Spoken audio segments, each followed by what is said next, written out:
Assalamualaikum warahmatullahi wabarakatuh. Jumpa lagi di Soulmate Lina Purwati. Mari berbahagia belajar matematika. Jangan lupa like, komen, dan subscribe untuk mendukung channel ini ya. Bagaimana kabarnya hari ini? Semoga dalam keadaan sehat dan tetap semangat belajar matematika ya. Ada yang tahu kita hari ini akan belajar apa? Nah, kalau minggu lalu kita belajar tentang interval, kapan fungsi itu naik, kapan itu fungsi turun. Nah, sekarang kita melanjutkan lagi. Kita akan belajar tentang aplikasi turunan yang lainnya, yaitu menentukan nilai maksimum dan nilai minimum dari suatu fungsi. Nah, sebelum melanjutkan materi, saya ingin mengingatkan kembali apa sih yang telah kita pelajari pada pertemuan sebelumnya, karena ada kaitannya dengan materi kita pada hari ini. Nah, kalau minggu lalu kita kan belajar ini ya. Kapan sih fungsi itu naik gitu? Fungsi naik saat f aksen x-nya lebih dari 0 gitu. Nah, misalkan saya punya berarti di garis bilangan, misalkan titik kritisnya itu saat x sama dengan a. Di sini x sama dengan a, terus di sini berarti daerahnya daerah positif, berarti interval fungsi naiknya interval naik fx saat x karena di sini sebelah kiri, maka x kurang dari a. Terus fungsi turun saat f aksen x-nya kurang dari 0. Misalkan juga di sini titik kritisnya ini a, berarti sekarang tak taruh di sini nih negatif gitu.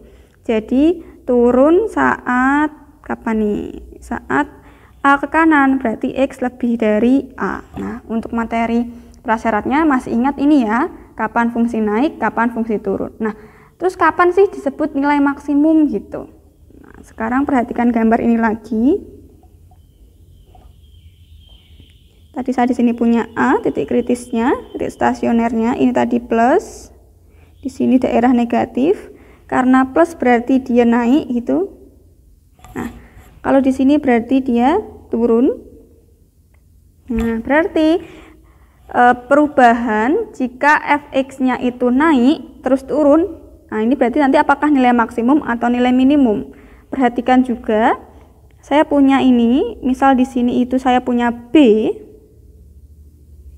Terus di sini daerah dia turun, ini daerah dia naik gitu. Berarti kan saya di sini punya turun. Saya di sini punya turun, di sini naik gitu. Nah, jadi coba ini di atas. Tak kasih warna kuning. Ini atas nih. Ini turun nih, gitu ya. Nah, berarti kapan sih dia maksimum? Nah, kita akan punya jika dia dari naik ke turun, jika f aksen x-nya lebih dari 0, lalu f aksen x-nya kurang dari 0, maka si fa ini nilai saat x-nya kita ganti a akan menjadi nilai maksimum gitu. Jadi di sini di atas naik turun. Jadi ini bukit kan atas, naik, jadi dia tinggi di atas gitu, nilai maksimum. Nah, ini dari turun ke naik, berarti ini di lembah tuh. Nah, berarti dia saat f aksen x-nya kurang dari 0, lalu menjadi f aksen x-nya lebih dari 0, maka nilai fb adalah nilai minimum gitu. Jadi perubahannya dapat dilihat ya, naik menjadi turun kita akan ketemu nilai maksimum, terus turun menjadi naik kita akan punya nilai minimum. Nah, untuk lebih jelasnya akan saya bahas di contoh soal. Nah, kita lanjutkan ke contoh soal. Nah, karena kemarin ada yang request, Bu, yang dibahas di video itu yang beda dong dengan contoh soal gitu. Nah, saya berarti akan bahas di UK 4. Nah, UK 4 nomor 1C yang agak beda dengan contoh soal. Di sini pertanyaannya adalah tentukan titik stasioner. Titik stasioner nama lainnya juga disebut titik kritis beserta jenisnya dari fungsi yang C, Y sama dengan X pangkat 3 min 3X kuadrat min 9X plus 5. Nah, berarti kalau menentukan titik stasioner, langkah pertama yang harus kita lakukan adalah mencari Y aksen dulu. Nah, saya ingatkan kembali nih, barangkali ada yang lupa. Ingat, kalau kita punya fx itu sama dengan ax pangkat n, ini adalah fungsi aljabar, maka turunannya adalah n-nya pindah ke depan, berarti n kali a, x pangkat n-nya berkurang 1. Berarti kalau x pangkat 3, turunannya 3 ke depan, 3 ke depan, berarti 3, x 3 dikurangi 1, dikurangi 2 pindah ke depan, 2 ini pindah ke depan, berarti 2 kali 3, x pangkat 2 kurangi 1, dikurangi 9, ini kan pangkatnya 1, berarti 1 kali 9, x pangkat 1 min 1, 5 aja, berarti di sini tuh x-nya pangkat 0, berarti 0-nya pindah ke depan, 0 kali 5, x pangkat 0 min 1, berarti kita akan punya 3x pangkat 2, terus min 2 kali 3, 6x, 2 pangkat 2 min 1, 1, terus 1 kali 9, 9. Nah, 1 kali 1 min 1, 0, jadi x pangkat 1. 0 kali 5, 0, jadi turunannya seperti ini. Nah, step berikutnya adalah kita mencari titik stasioner. Mencari titik stasioner itu saat kapan sih itu? Titik stasioner itu kita peroleh saat Y aksennya atau turunan pertamanya sama dengan 0 atau titik kritis gitu. Jadi saat Y aksen sama dengan 0, berarti kita akan punya Y aksennya 3x kuadrat min 6x min 9 sama dengan 0. Nah, ini kita faktorkan. Nah, ternyata sebelum difaktorkan, ini bisa disederhanakan dengan dibagi dengan 3. 3x kuadrat dibagi 3 ketemu x kuadrat. Min 6x dibagi 3 min 2x. Min 9 dibagi 3 min 3 sama dengan 0. Lalu kita faktorkan. Kita faktorkan dengan mencari dua buah bilangan, kalau dikali itu sama dengan min 3, kalau ditambah itu sama dengan min 2. 3 itu faktornya jelas, 3 sama 1, 3 sama 1, tapi ini ada yang negatif, berarti yang negatif siapa? Si 3 atau si 1? Nah, ternyata si 3. Nah, berarti kita tinggal pindah tuh, x min 3, x plus 1 sama dengan 0. Berarti kita akan punya x sama dengan 3 atau x sama dengan min 1. Langkah selanjutnya adalah kita gambar garis bilangan dan tentukan daerahnya, apakah daerah positif atau daerah negatif gitu. Nah, berarti kita punya titik kritisnya tadi adalah min 1 sama 3. Nah, kita uji 0 aja di sini, paling gampang uji 0. Jadi titik yang tidak termuat, titik yang bukan merupakan titik stasioner kita pakai uji gitu. Nah, sekarang kita dari sini kita uji 0.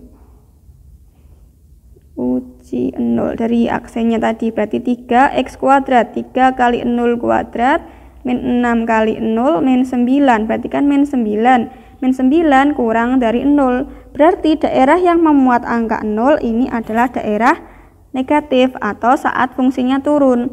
Karena tidak ada akar kembar, berarti kita bolak-balik tanda, negatif di sini berarti positif, positif negatif berarti di sini positif gitu. Nah, yuk kita tentukan titik stasionernya itu maksimum atau minimum gitu. Nah, dia positif berarti naik. Di sini naik. Dia negatif berarti turun. Terus positif berarti naik.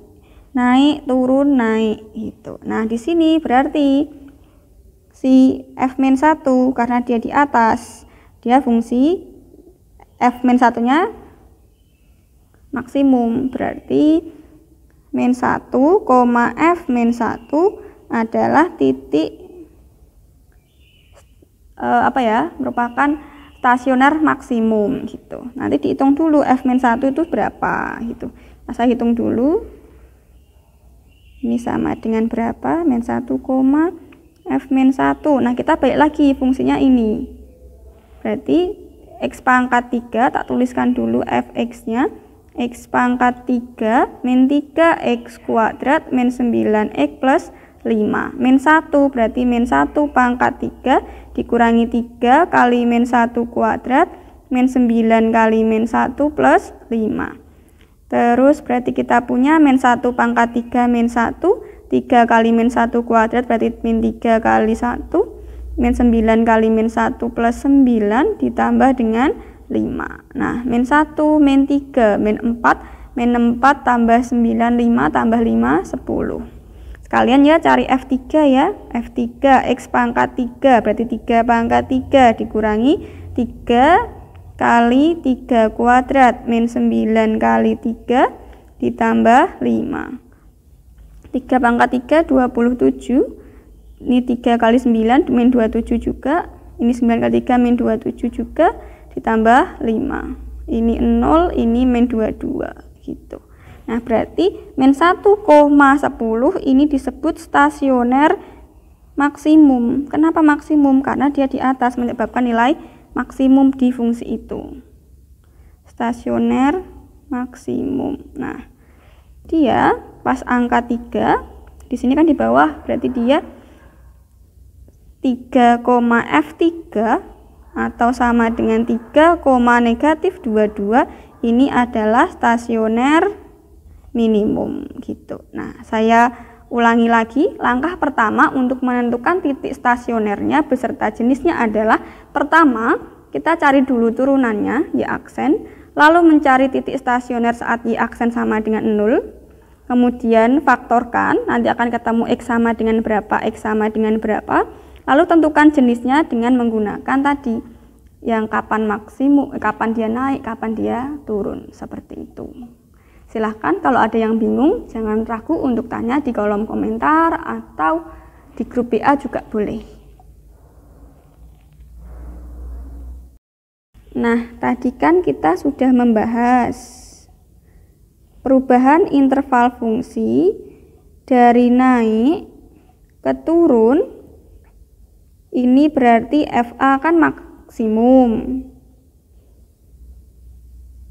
Terus dari perubahan dia turun, interval turun menjadi interval naik.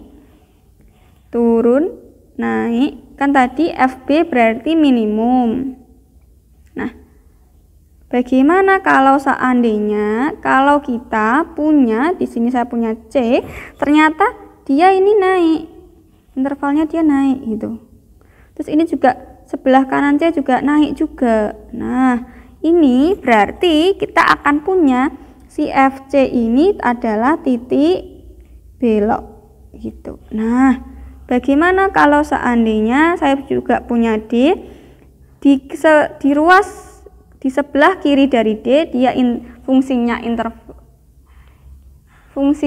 turun di interval X kurang dari D, sebelah kiri juga turun lagi, sebelah kanan juga turun lagi. Nah, ini FD juga, ini C, FD, titik itu sepasang ya, X, Y gitu. Nah, D, FD ini juga disebut sebagai titik belok. Nah, selain menggunakan uji turunan pertama, kita juga bisa menentukan nilai maksimum minimum menggunakan uji turunan kedua gitu. Nanti saya bahas setelah ini. Di soal yang tadi saya bahas. Nah, sekarang saya akan membahas menentukan maksimum minimum menggunakan uji turunan kedua. Uji turunan kedua. Jadi ada banyak cara. Langkah pertama sama, menentukan Y aksen. Nah, berarti Y aksen tadi sama dengan 3x kuadrat min 6x min 9. Nah, yang kedua sama, mencari titik kritis atau titik kritis ini saat Y aksen sama dengan 0. Tadi kita udah peroleh 3x kuadrat min 6x min 9 sama dengan 0. Terus kita bagi 3 dapat x kuadrat min 2x min 3 sama dengan 0. Difaktorkan ketemu x min 3x plus 1 sama dengan 0. Berarti x nya sama dengan 3 atau x nya sama dengan negatif 1. Nah, selanjutnya yang ketiga adalah setelah menentukan ini titik kritisnya, karena kita akan menggunakan uji turunan kedua, berarti mencari turunan kedua gitu. Jadi turunan kedua adalah turunan dari turunan pertama. Ini kita turunkan lagi gitu. Y aksen, berarti Y double aksennya 3x kuadrat diturunkan jadi 6x, ini min 6. Nah, selanjutnya setelah ketemu turunan kedua, uji turunan kedua. Jadi ini tidak perlu menggambar. Nah, uji turunan kedua berarti kita sekarang substitusikan titik-titik kritis yang kita peroleh gitu. Y double aksen 3. Y double aksen 3 artinya 6 kali 3 min 6. 6 kali 3 berarti kita punya 18 min 6 itu 12. Nah, uji turunan kedua, kalau Y double aksen A-nya itu lebih dari 0, maka FA-nya ini adalah nilai minimum gitu. Berarti di sini FA, berarti di sini F3-nya minimum gitu. Nah, terus Y double aksen min 1 berarti kan 6 kali min 1 min 6. Min 6 min 6 min 12. Nah, berarti kebalikannya. Kalau Y double aksen, sekarang tak kasih B wis, tak kasih F Y aksen B kurang dari 0, maka FB-nya nilai maksimum gitu. Nah, berarti F min 1 maksimum. Nah, kita cek sama yang tadi, F3 itu nilai minimum, F min 1 nilai maksimum. Kita cek yuk di yang tadi. Nah, sama ya, F min 1 maksimum, F3 minimum. Jadi silahkan untuk menentukan nilai maksimum nilai minimum, kita bisa mencari menggunakan uji turunan pertama atau uji turunan kedua. Kalau uji turunan pertama, kita wajib menggambar di garis bilangan perubahannya kapan interval naik, kapan interval turun. Nah, kita lihat perubahannya. Kalau dari naik ke turun, dia akan jadi maksimum. Kalau turun ke naik, dia akan jadi minimum gitu. Kalau ini kita tidak perlu menggambar, kita hanya mencari turunan keduanya saja. Nanti dihitung juga F min 1 berapa dari sini. F min 1 itu tadi berapa, F3 itu berapa gitu. Jadi nilai maksimum minimum ya kita carinya lagi, kembalikan lagi ke fungsinya, bukan menghitung di turunan pertama ataupun turunan kedua. Oke. Sampai di sini dulu video pembelajarannya, kita lanjutkan ke forum diskusi ya. Semangat belajar matematika. Sampai jumpa lagi di video berikutnya. Mari berbahagia belajar matematika.